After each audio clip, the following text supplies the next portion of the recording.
सारा रा रा रा रा रा रा रा रा रा रा रा रा रा रा रा जोगी जी सारा रा रा। साली के चोली बा छोटी चुकी हो छोटी चुकी। साली के चोली बा छोटी चुकी। साली के चोली बा छोटी चुकी। अब खोले खती भइल बा धाका मुकी मोल।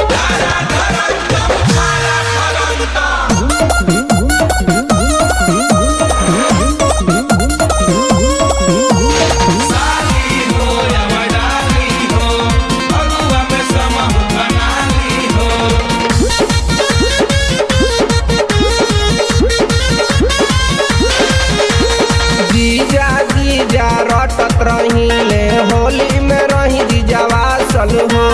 जीजा जीजा रटत रहीले होली में रही जीजावा सल हो। ए सखी हो नैका लहंगवा जीजे जी के हौवे नासल हो। ए सखी हो नैका लहंगवा जीजे जी के हौवे नासल हो। जीजा जीजा रटत रहीले होली में रही जीजावा सल हो। ए सखी हो नैका लहंगवा जीजे जी के हौवे नासल हो। ए सखी हो नैका लहंगवा जीजे जी के हौवे नासल हो। साली के जवानी असहोली में चढ़ल बा।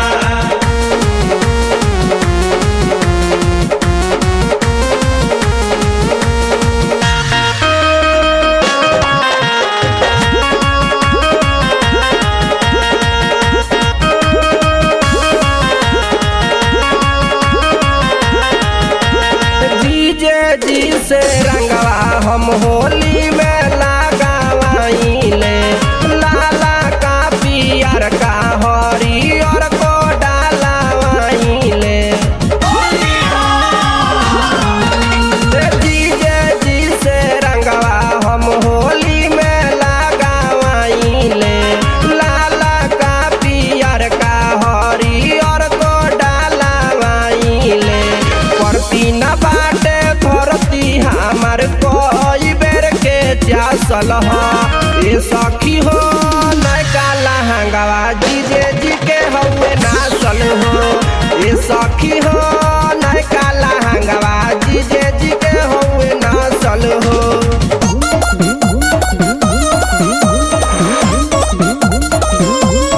साली हो या मडाली हो, अगुआ में समह बनाली हो।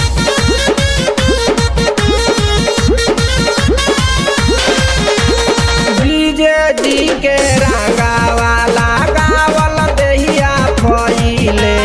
होली में मोटाए लगनी खइले बिना खइले। जीजे जी के रंगावा लगावल देहिया फइले। होली में मोटाए लगनी खइले बिना खइले। राजन रसीला रामोजी लहरी जीजा के देहिया तलासल ह। ए सखी हो नैका लहंगवा जीजे जी के हौवे नासल हो। ए सखी हो नैका लहंगवा जीजे जी के हौवे नासल हो।